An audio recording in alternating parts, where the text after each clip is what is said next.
we hear a lot of anti-globalization rhetoric, folks diminishing multilateralism, but I really think that those are just scapegoats. Folks maybe fail to see the work that's being done.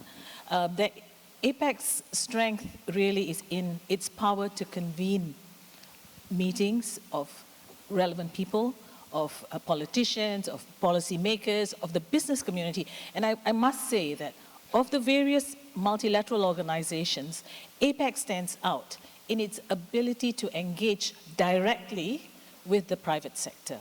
And the private sector, through the APEC Business Advisory Council, has a seat in our meetings. That's not common.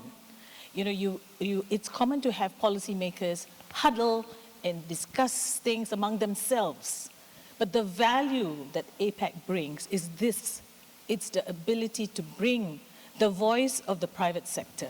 And beyond that, I must say, I just came off a breakfast meeting this morning. And yes, it was a meeting to discuss women's economic empowerment and the importance that women bring to the economic environment.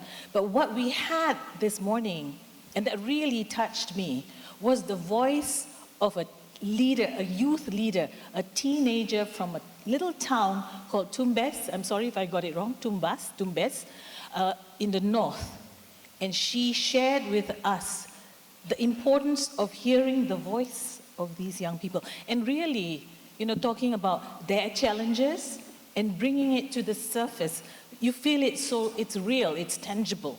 And that's what APEC brings to the table. Like I said, that's the strength in APEC, the ability to convene, to bring different parties together, diverse voices, folks who may not necessarily agree with each other, but we have had that ability to bring them to the table. Just a step back a bit. APEC is not just, I know there's a lot of focus this week on the leaders' meetings, but APEC is not just about the summit.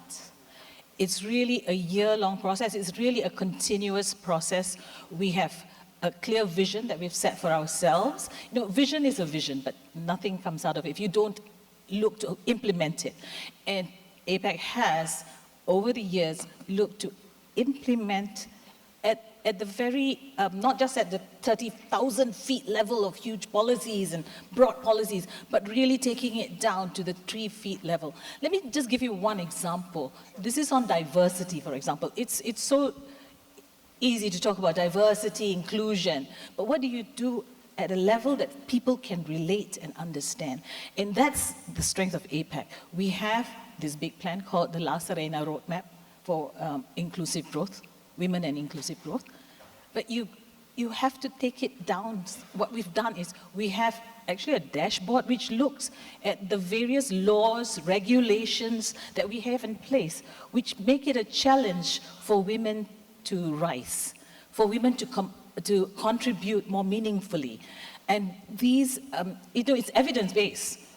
We have the Policy Support Unit in APEC, capturing all this data and then sharing that with the ministers when they meet to say, here's where you've been doing well and here's where you've not been doing well. Inevitably, access to finance, access to capital, access to market comes up. But very important for me is when we look at our regulations, and I keep repeating it because we have to keep repeating it until something gets done. And that's one of the values, one of the things that make it different for us. You know, of the 21 economies in APEC, 12 economies say it's okay to discriminate against women when it comes to access to capital. So clearly, you know, these are things that, you know, at the 30,000 feet level, we can say, oh, we need to look at women's economic empowerment. But when you dive deeper and look at what's happening on the ground, that's where it matters. Right. And this is what we bring to the table. This is what APEC does. We really look at its evidence-based discussions, not necessarily easy discussions. Some of those discussions are difficult for us to handle, but we bring it to the table nonetheless. We have those diverse voices in the room, whether it's the business community, whether it's civil society, right, policymakers. Mm-hmm. One of our mantra in APEC is making it easier, faster, cheaper to do business. And how do you do that? I mean, folks talk about tariffs. Those are things that grab your attention. But what is happening in APAC as we have our discussions, it's about how do you facilitate business and really looking at issues like structural reform. You know, you can have zero tariffs, that's what I say. You can have zero tariffs, but if you cannot get your product or your service from point A to point B because of the whole lot of barriers, those tariff liberalization means nothing. So, you know, I keep repeating this. You know, trade agreements are good on paper, but to translate those agreements into workable solutions, things that matter to the business community, it's really about structural reform, getting your regulations in place, looking at the cost of doing business, looking at your investment agreements to see how facilitating they are. So those things matter. And let me say that in APAC, we have this opportunity. We have people in our offices of policymakers in the room really discussing this at a very granular level. You know, and sharing best practices. I think we have systems in place and structures in place in APAC to have those conversations, to have that kind of sharing. We have one very important pillar in APAC for ecotech. It's for economic collaboration, for collaboration, for capacity building, technical assistance. And that's where a lot of the work that's done for structural reform is done.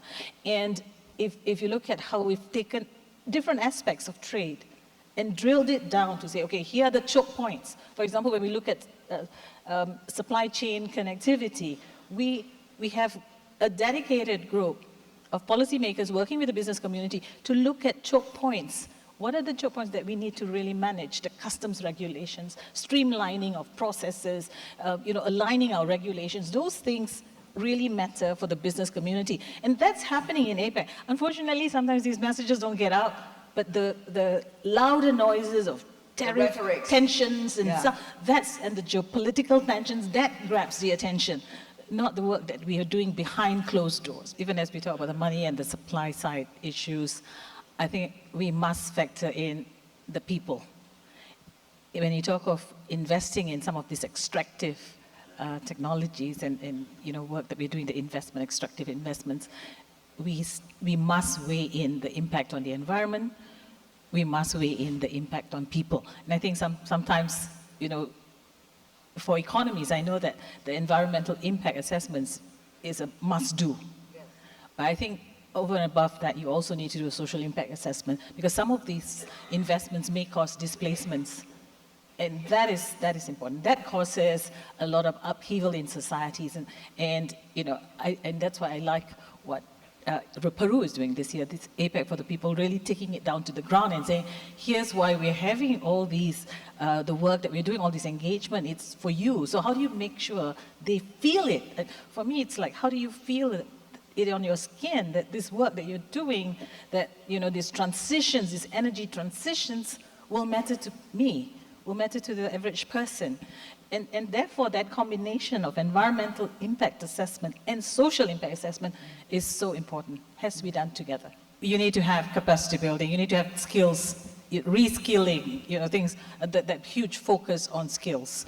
But now we have a shot. Yeah, but we have a shot at it, but I also think that we need to make some corrections because AI can also exacerbate digital divides. And I know there's a study that was recently done at the University of California where they showed that the AI has inherent biases and the gender bias is very strong. So we have to be very aware as policymakers, as we're adopting technologies, that we do not exacerbate the digital divide, whether it's the gender divide, whether it's the inter economy divide, from the rural to urban. So those things are just as important as we plan our reskilling programs for each of our economies. The fact that we can convene, we can bring different voices together. Can I know if there's some young people in the audience? Because I think the voices of the future are... We're all young at heart, by the way. There's a whole bunch of them. Those are the young people from the Voices of the Future. Hello. There are about 100 of them. Those are the voices that matter. If our future is there and their voices must be heard. And that's why I was so pleased this morning to have that one person in the room talk to us directly and talk to the president directly about the concerns of teenagers in the school system. So that's the future. Yeah, that's the future. Learning fast and listening, and I think that's the power of APAC. We have convening power, we bring in the necessary voices into the room despite all the noise, and the ability to learn, to absorb, and to share.